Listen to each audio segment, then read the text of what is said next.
sebelum Keluarga Penulis Semarang KPS itu terbentuk, Pak Bambang, saya dan teman-teman itu sudah secara sporadis sendiri-sendiri menulis.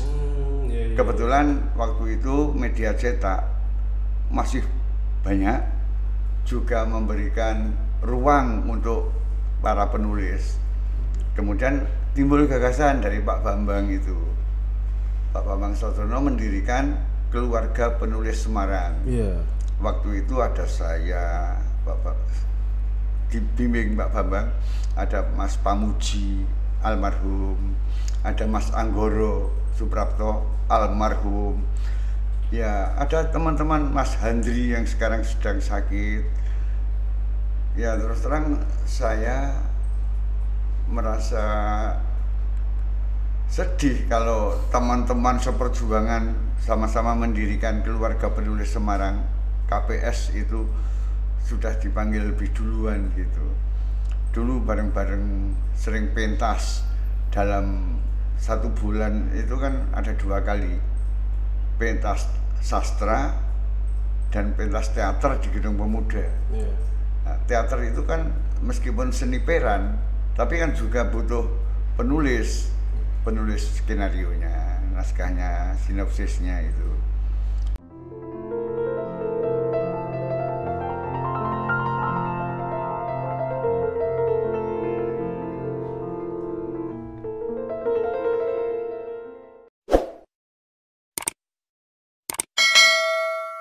Bu, pinjam mobil? Boleh, tapi nanti anterin ibu arisan dulu sama isin pulsa. Transferin buat bayar arisan, terus nanti ambilin cash juga. Pinjam mobil sekali, nantinya banyak. Makanya perbanyak transaksi, kumpulkan poin, lalu tukar dengan kupon undian di BNI Mobile Banking dan menangkan hadiahnya. Gak pakai nanti.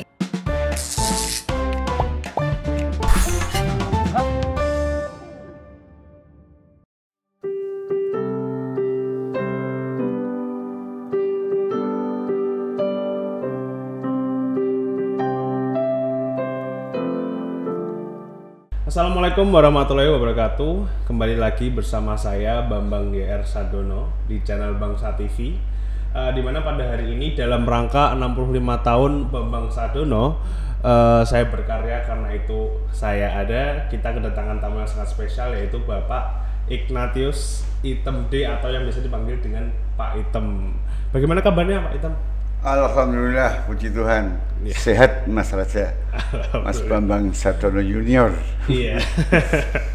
Ya, ini alhamdulillah Pak Item bisa datang ke sini ya. Jadi ini kita juga podcast perdana ini, sepertinya tahun 2022. Jadi memang ini kesempatan yang sangat spesial dengan datangnya Pak Item di sini. Mungkin aku tanya dulu ke Pak Item, ini gimana kabarnya Pak? Saya akhir-akhir ini perlu mengucap syukur karena bisa terbebas dari penyakit yang begitu menghebohkan seluruh dunia yang disebut COVID atau Corona itu. Oh, pernah dapat COVID Pak? Saya malah kayaknya dihindari oleh virus itu. Jadi saya diberi kesempatan malah untuk menjaga di pos isolasi mandiri itu. Terus kegiatannya akhir-akhir ini terus apa Pak? Apa masih menjaga pos tadi atau? Oh, sudah tidak, karena pasien sudah tidak menghuni rumah isolasi itu. Kami terbebas dari katakanlah tugas begitu. Ya, saya sering kumpul-kumpul dengan seniman-seniman. Nah, akhir-akhir ini baru saja menyelenggarakan OTS. OTS itu on the spot, melukis langsung di lokasi. Kebetulan lokasinya kemarin tanggal 23 Desember akhir tahun itu di lereng Kendali Soto. Waduh. Berarti memang kegiatannya lebih ke kesenian ya sekarang ya Pak? Iya. Lebih ke passion seperti itu mungkin ya? Ya, paling tidak berkesenian itu katanya ikut mendapat berkahnya. karena seni itu katanya panjang, Iya. sedangkan hidup pendek, iya kan? Iya, iya. Ya, Itu mungkin juga yang dikatakan Bapak juga ya, maksudnya Bapak kan juga kesenian merupakan bagian yang dari penting dari Bapak tentunya. Oh iya, saya tahu persis Pak Bambang Sadono itu juga berkesenian, juga yang lain-lain. Katakanlah kalau di kalangan seniman, teman-teman seniman sedang berpikir untuk berbuat akan, tapi Pak Bambang Sadono itu sudah jauh melangkah ke sana. Jadi orang macam saya ini ya, kalau mengikuti jejaknya, ya istilahnya kepondal-pondal, ngambil jalur lain saja. Iya. Iya. Mungkin ini kita langsung masuk ke pertanyaan mengenai Pak Bambang nih, Pak Itam. Jadi kan Pak Bambang sendiri kan masuk ke Semarang tahun 1978, di mana aktif menulis, kemudian tahun 79 membuat keluarga penulis Semarang itu. Lah itu Pak Itam kenal di situ atau sebelumnya sudah kenal? Sebelum keluarga penulis Semarang KPS itu terbentuk, Pak Bambang, saya dan teman-teman itu sudah secara sporadis sendiri-sendiri menulis. Iya. Kebetulan waktu itu media cetak masih banyak, juga memberikan ruang untuk para penulis.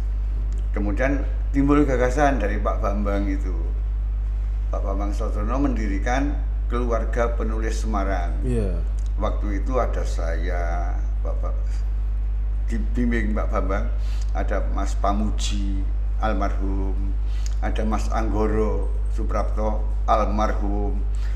Ya, ada teman-teman Mas Handri yang sekarang sedang sakit. Ya, terus terang saya merasa sedih kalau teman-teman seperjuangan sama-sama mendirikan keluarga penulis Semarang KPS itu sudah dipanggil lebih duluan gitu. Dulu bareng-bareng sering pentas, dalam 1 bulan itu kan ada 2 kali pentas sastra dan pentas teater di Gedung Pemuda. Iya. Nah, teater itu kan meskipun seni peran, tapi kan juga butuh penulis skenarionya, naskahnya, sinopsisnya itu Mas Raja.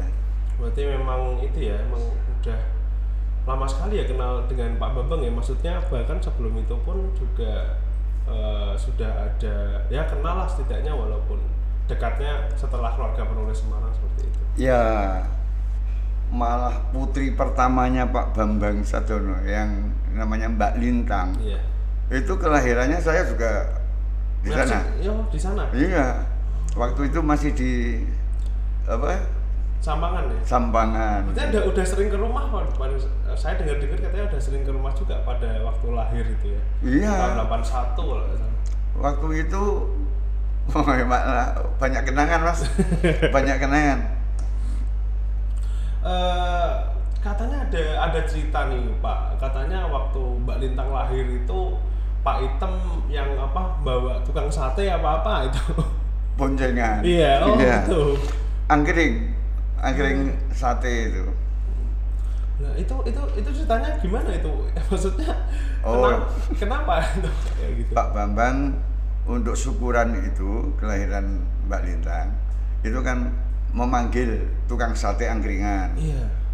Agak jauh. Jadi kalau jalan kaki kasihan. Diboncengan sepeda motor. Saya boncengan dengan tukang satenya itu. Membawa angkringnya. Berarti memang udah sedekat itu ya? Ya. Apa juga kenal dengan Ibu Restu pada saat pertama kali bertemu seperti itu? Ya, waktu itu kebetulan Bu Restu itu kan pembaca puisi yang baik waktu itu. Iya. Jadi tidak asing lagi di mata teman-teman seniman itu. Pak Item ini kan juga menulis dan menjadi wartawan seperti itu ya. Sebenarnya juga mencatat kegiatan dari KPS juga ya pada saat itu. Nah itu sebenarnya kondisi KPS pada saat itu seperti apa Pak? Waktu itu seolah-olah KPS itu sebuah wadah yang digandrungi atau diinginkan oleh hampir semua penulis. Entah penulis cerpen, entah penulis puisi, entah penulis esai gitu. Itu rasanya kalau belum masuk KPS itu belum sempurna gitu, belum lengkap seolah-olah gitu. Jadi KPS itu merupakan wadah kekeluargaan penulis. Memang sebesar itu ya, maksudnya kan dari yang saya dengar KPS itu menurut saya lebih ke sebuah kayak grup aja gitu sih, bukan sebuah komunitas yang maksudnya cukup besar di Semarang pada waktu itu.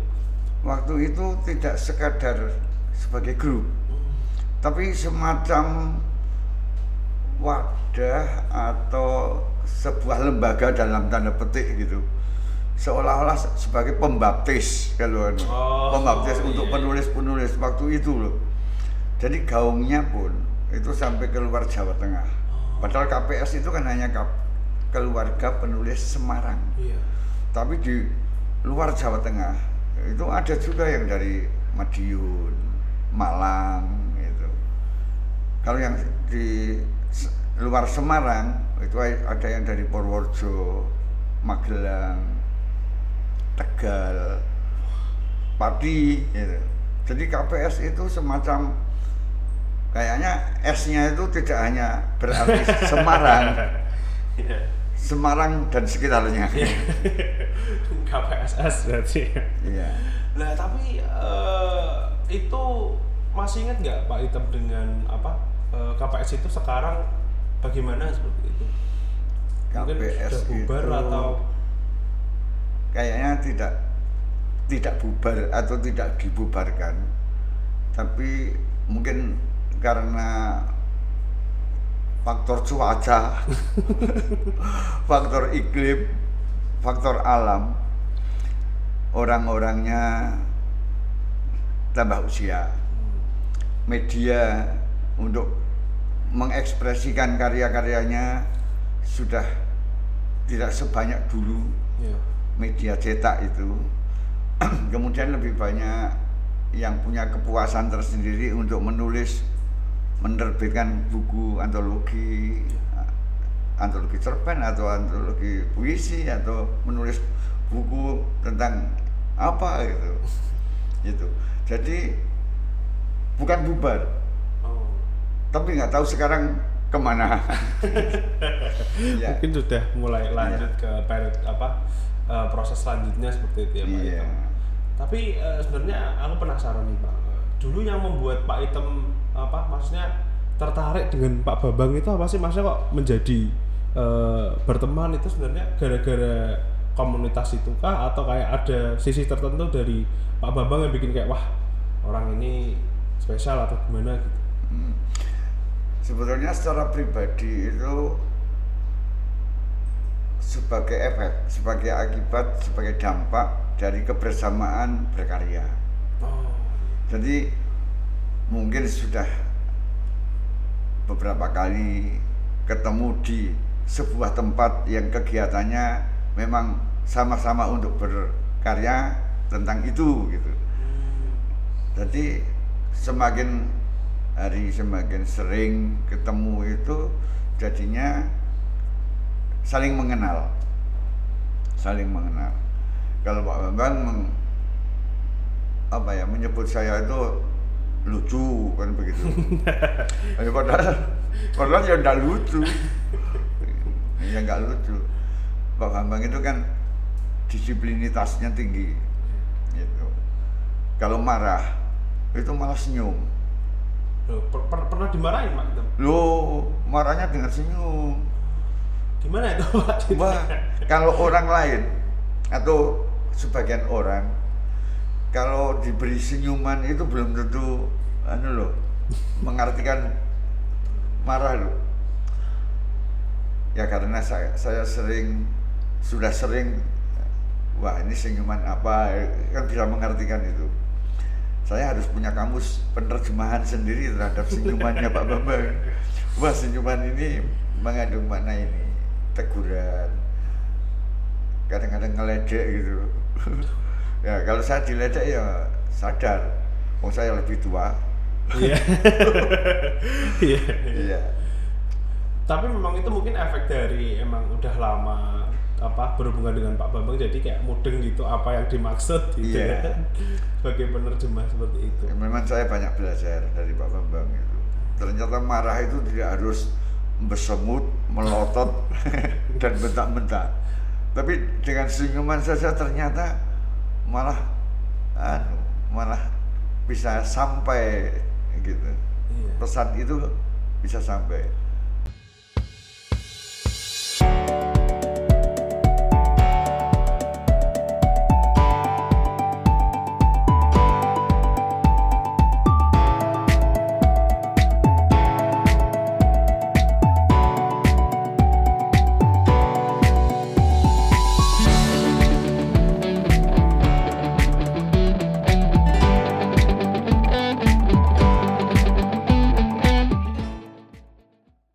Tapi tadi kan Pak Item bilang efek dari berkarya seperti itu ya. Tapi kan Pak Item ini kan bahkan sampai sekarang ya, maksudnya itu kan sangat lama sekali dari tahun akhir 70-an sampai sekarang komunikasinya masih lanjut, terus hubungannya masih ada terus. Lah itu tuh sebenarnya apa sih yang menurut tanggapan Pak Item tuh apa yang bikin sangat nyambung itu loh dengan Pak Bambang itu? Itu salah satu kehebatan Pak Bambang. Oh gitu ya.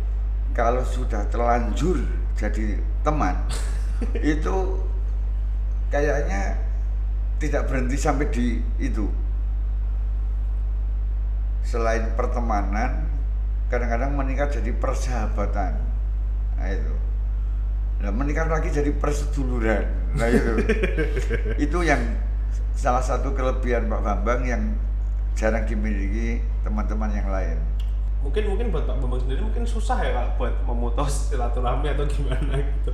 Karena memang dari semua orang yang saya wawancara tuh memang itu ya biasanya bilangnya selalu komunikasi atau berhubungan. Jadi bukan hanya kayak butuh saja gitu. Jadi selalu di kontak terus seperti itu Pak. Oh iya.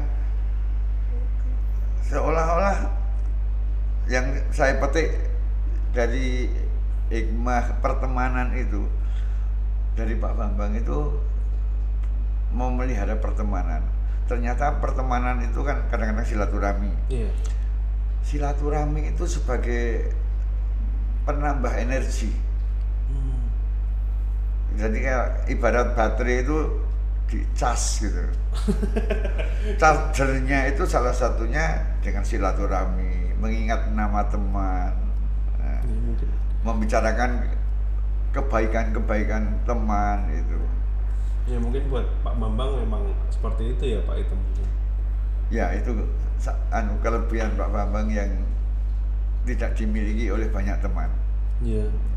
Saya juga mendapatkan titipan nih dari Pak Bambang nih, katanya Pak Item pernah naik kendaraan umum tahun 1980-an ke Jepara pada waktu itu dengan Pak Bambang. Katanya Pak Item bilang bahwa seperti meramal bahwa semua tokoh KPS akan punya mobil. Oh iya. Nah, waktu itu Pak Bambang meliput waktu Lebaran. Iya. Itu kan di Pulau Mandalika atau apa yang ada mercusuarnya. Pulau Mandalika, iya. Nah, yang ada mercusuarnya. Iya.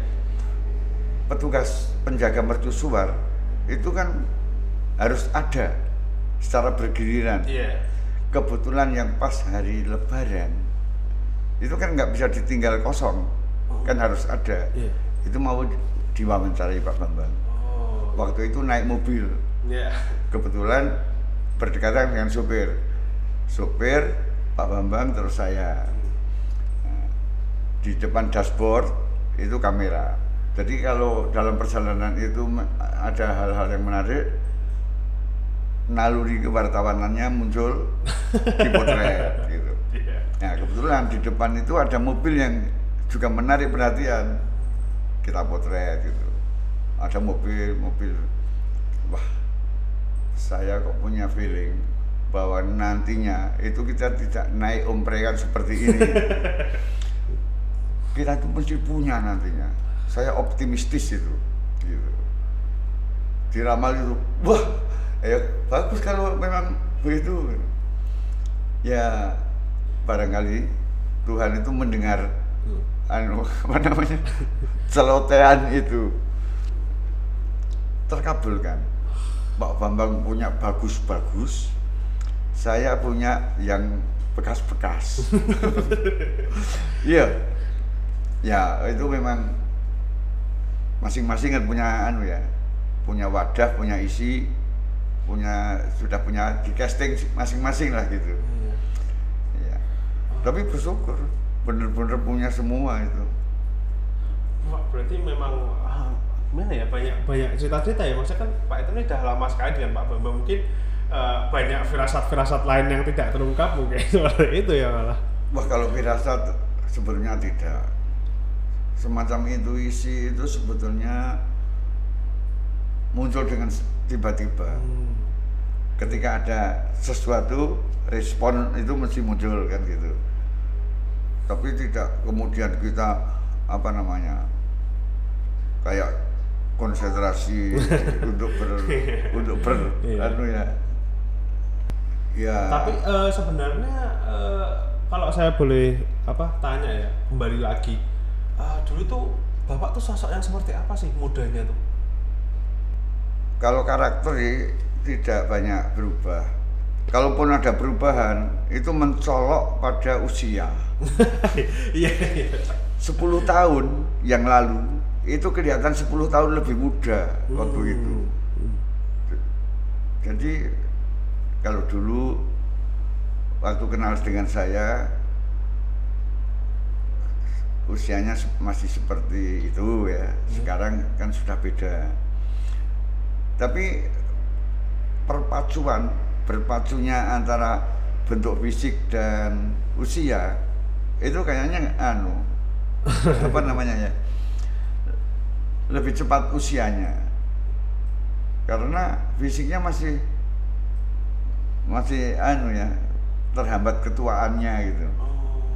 Jadi kalau ada orang bilang awet muda ya nggak berlebihan itu. Kalau saya awet tua, Mas. Oke. Iya seperti.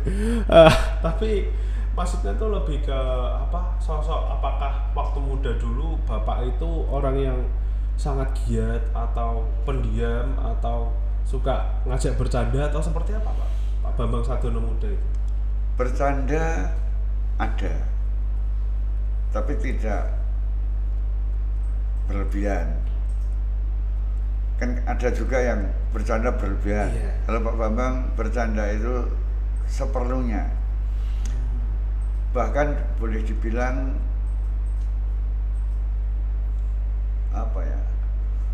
kalau di persentase itu persentase itu lebih banyak bergiat itu, berkarya. Waktu itu pandai sekali menghargai waktu itu. Hampir tidak pernah itu membuang waktu yang tanpa ada makna gitu.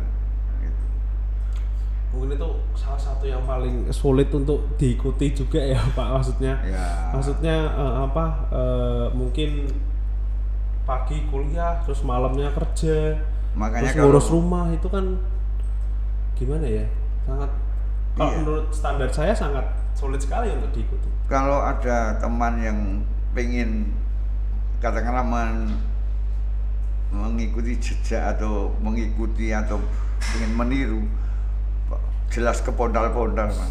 Iya, kepondal-pondal. Memang sangat luar biasa sekali, Masnya. Masa muda dari Pak Bambang. Iya. Kemudian mungkin tahun 97 itu kan Bapak pindah ke Jakarta ya. Masa jadi Sekjen PWI, kemudian anggota DPR seperti itu. Iya. Nah itu Pak Item di mana pada periode itu? 97 saya juga di Jakarta. Oh, juga di Jakarta. Kebetulan saya di Jakarta kan 13 tahun. Iya. Pak Bambang itu pernah jadi pemimpin redaksi Suara Karya. Saya pernah diajak ke sana, masuk ruang kerjanya itu, ruang pemimpin redaksi. Waktu di Jakarta itu, saya dengan Mas Setyo Yuwono yang sekarang di Surabaya itu, itu dulu Pernah bareng-bareng diajak ke kompleks DPR kalau nggak salah itu. DPR RI. Nah, itu kenapa Pak pada waktu itu? Kerja bareng atau hanya? Oh enggak, kangen-kangenan. Oh. Melepas rindu. Iya. Rindu itu kan sebuah penderitaan, tapi penderitaan yang mulia gitu loh Mas. Rindu adalah penderitaan yang mulia. Jadi kalau ketemu itu betul-betul terobati. Pak Bambang waktu itu ngajak kangen-kangenan gitu. Wah, ya tidak bisa dilupakan itu Mas. Tapi pada periode itu sendiri Pak Item kegiatannya apa? Waktu di mana? 97 itu, 94 pada saat Saya di Jakarta itu dari 92 akhir. Oh iya. Itu di Jakarta. Kegiatan di Jakarta itu wah serabutan Mas. Kalau ada panggilan main film ya main film. Kalau ada pesanan skenario atau sinopsis ya saya bikin tulis gitu. Ya kebetulan saya senang Mas. Bergelut di seni peran itu saya senang. Berangkat dari teater, kebetulan kok panggung teater mulai sangat sepi. Apalagi teater-teater yang kecil-kecil, kecuali kalau teaternya Mas Riantiarno itu teater koma atau teater-teater apa yang besar gitu, itu memang punya anu sendiri ya, punya habitat sendiri, ada panggung, ada pentasnya, ada penontonnya, itu memang sudah di manage sebaik mungkin itu. Tapi Bapak terus komunikasi pada periode-periode itu? Kalau waktu di Jakarta itu jarang, jarang, kecuali sedang sangat-sangat memang apa namanya kebetulan, ya Pak Bambang bergerak banyak di bidang politik, saya di kesenian film lah katakanlah gitu. Sampai sekarang saya juga sering masih main film itu ya. Ya saya bersyukur Mas punya wajah seperti ini. Walaupun maksudnya spesialnya masing-masing seperti itu ya. Pasti untuk peran tertentu pasti ada yang cocok lah untuk masing-masing orang. Saya termasuk apa ya, pemeran karakter. Ya wajah atau ekspresi yang seperti saya tidak mungkin dilakoni oleh wajah yang seperti raja, kan? Jadi orang gila kan nggak pantas. Nah, kalau saya pantas. Ya itu mungkin malah jadi rezeki tertentu. Ya, memang pesan dari banyak orang itu gini, kalau kita punya kekurangan, justru kekurangan itu sebagai kelebihan. Wah, saya memanfaatkan kekurangan itu. Tidak sembarang orang lo mau berwajah jelek seperti saya. Iya. Kalau ditawari, ditanya gitu, pengen wajah jelek atau wajah cakep, mesti banyak yang milih wajah cakep. Iya. Tapi kalau saya kan tidak pernah ditawari, tahu-tahu diberi begini gitu.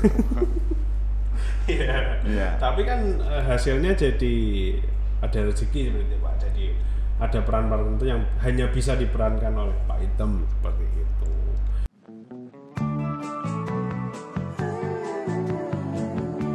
Soal KPR dan punya rumah, dari dulu cuma ada satu nama, satu bank yang megang banget. Sekarang A sampai Z-nya serba digital buat kita. Cukup satu website untuk mulai cari hunian yang oke.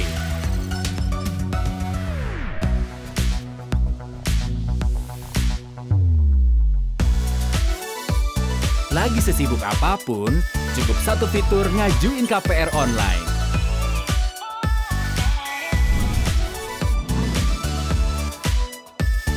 Sampai satu aplikasi biar gampang bayar biaya rutin. Kini, semua ada di jarimu. Satu nama dengan pengalaman 45 tahun memimpin segmen KPR. KPR, pasti BTN. Ya. Kemudian tahun 2004 kan Bapak balik ke Semarang lagi ya, salah jadi ketua 2004. Iya, ketua partai Golkar Jawa Tengah kalau nggak salah. Nah itu mulai ketemu lagi Pak. 2004 saya masih di Jakarta. Kebetulan tahun 2004 Desember waktu itu kan di Aceh itu terjadi tsunami. Iya, iya. Saya berangkat ke sana. Oh. Jadi saya itu bergabung dalam komunitas SAR. Iya, tim SAR. Waktu itu. Bahkan di tahun 2006 saya dididik di Kelapa II Brimob. Itu juga yang mengirimkan saya dan teman-teman itu Pak Bambang. Oh. Iya. Waktu itu SAR dididik oleh Brimob di markas Kelapa II sana. Saya berlima yang mengirimkan ke pendidikan itu Pak Bambang. Tapi memang berarti itu ya apa? Setelah itu pada saat Pak Bambang menjabat itu sering ketemu dengan Pak Item atau tidak? Sering. Pak Bambang ketika menjadi anggota DPD itu kan sering mengadakan pertemuan, mungkin apa ya?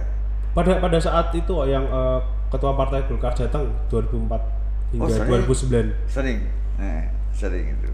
Kan sering mengadakan kegiatan. Iya, itu sih sering. Iya, sering mengadakan kegiatan. Saya kembali ke Semarang lagi itu kan 2006. Ya, 2006 itu saya kembali lagi ke Semarang.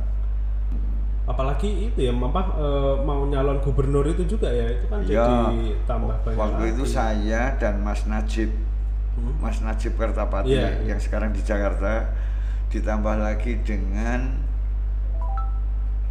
Mas Anies Bahasin. Iya. Itu kan lembur di rumah Pak Bambang. Oh.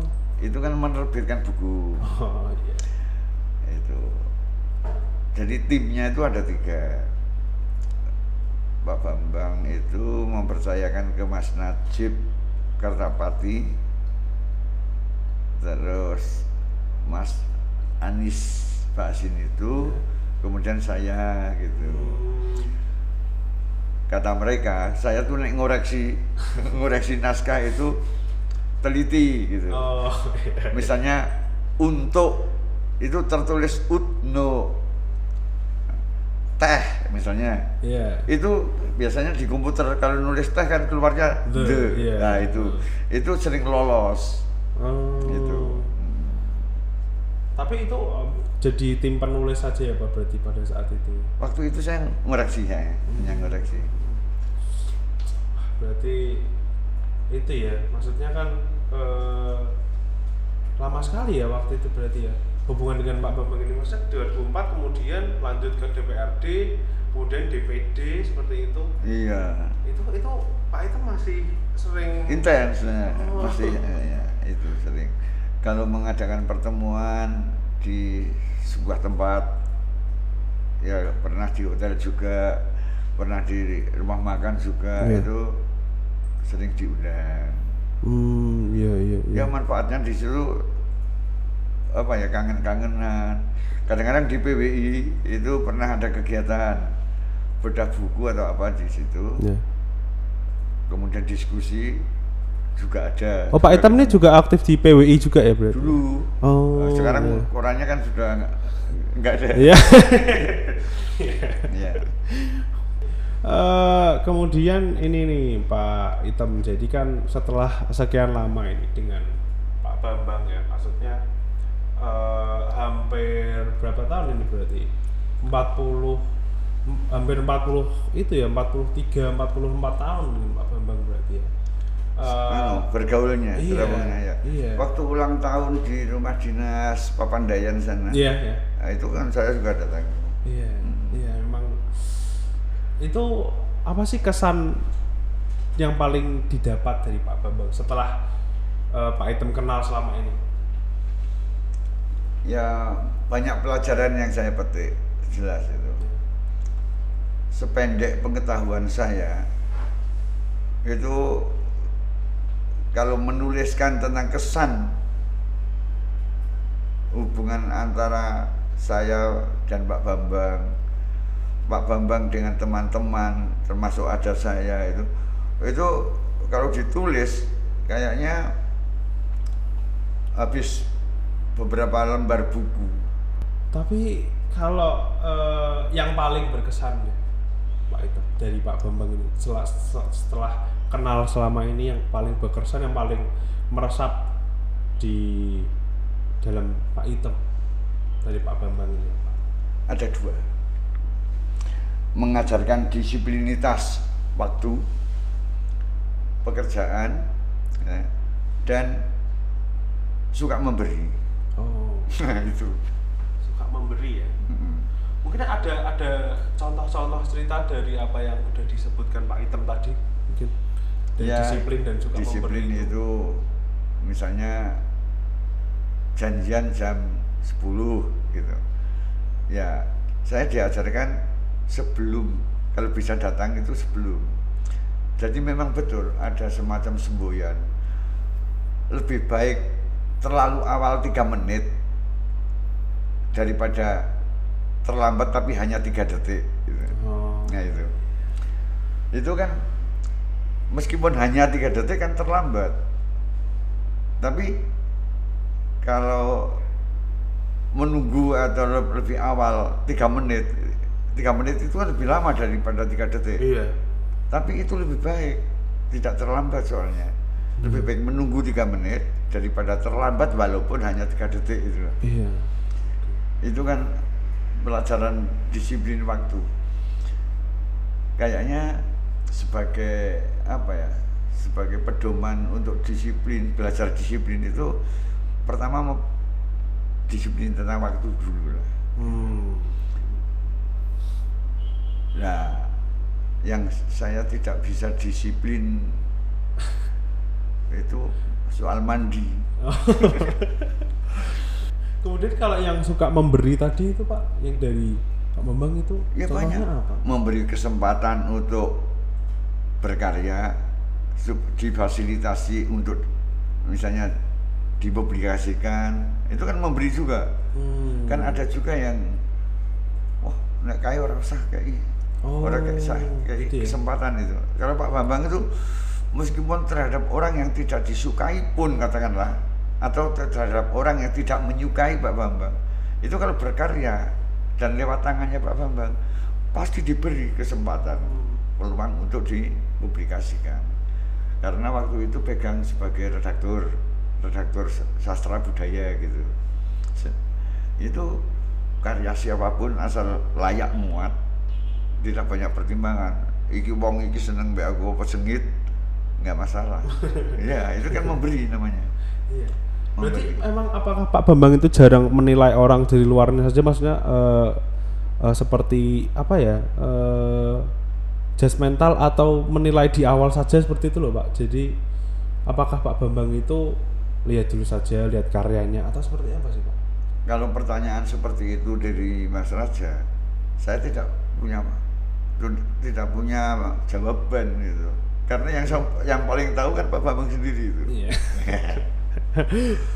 Oke. Kemudian ini pertanyaan terakhir nih Pak Itam. Jadi saat ini kan Pak Bambang sudah masuk ke dunia media sosial, kemudian ke kanal YouTube. Nah, menjelang ke usia yang ke-65 ini Pak Itam, apa sih saran dan harapan untuk Pak Bambang Sadono ke depannya? 65, usia 65 itu sebetulnya kalau menurut saya subjektif banget, itu sedang lucu-lucunya. Orang umur 65 itu sedang lucu-lucunya. Lucu di situ itu ya, gambarannya lucu itu kan apa ya, banyak humor. Humoris. Jaga kesehatan itu penting. Iya. Untuk menghindari makanan itu bukan seolah misalnya pola makan. Iya. Itu tidak seolah-olah takut gitu. Tapi memang ya, yang perlu dihindari atau dikurangi ya dikurangi aja. Gitu. Tapi tidak karena takut. Itu saja atau ada harapan lain untuk Pak Bambang ke depannya? Ya mudah-mudahan memasuki 65 tahun ini selalu sehat, Amin. sukses terus, sejahtera, menjaga pertemanan itu. Dan saya punya kenangan yang masih saya pakai. Waktu itu saya kan ditanya, Pak Item kok teman-teman pada WA orang tahu komen gitu. Loh, HP bukan Android kan nggak bisa untuk WA, saya bilang. Loh, Pak Item belum punya WA Android dong? Ya alhamdulillah belum, saya bilang gitu. Tapi bisa nggak? Yo belajar, kalau punya saya dibelikan Android, sebuah merek yang pada saat itu sedang banyak diinginkan untuk dimiliki banyak orang waktu itu. Berarti memang ya sangat luar biasa sekali ya perhatian pada temannya. Ya, Pak Bambang memang itu sebuah merek memang. Waktu itu memang sedang terkenal. Iya. Oke, semoga apa yang diharapkan oleh Pak Item sendiri tercapai ya untuk Pak Bambang ini. Semoga sehat selalu juga. Jika begitu terima kasih sekali lagi Pak Item atas sudah menyempatkan waktunya untuk sharing-sharing ini tentang Pak Bambang.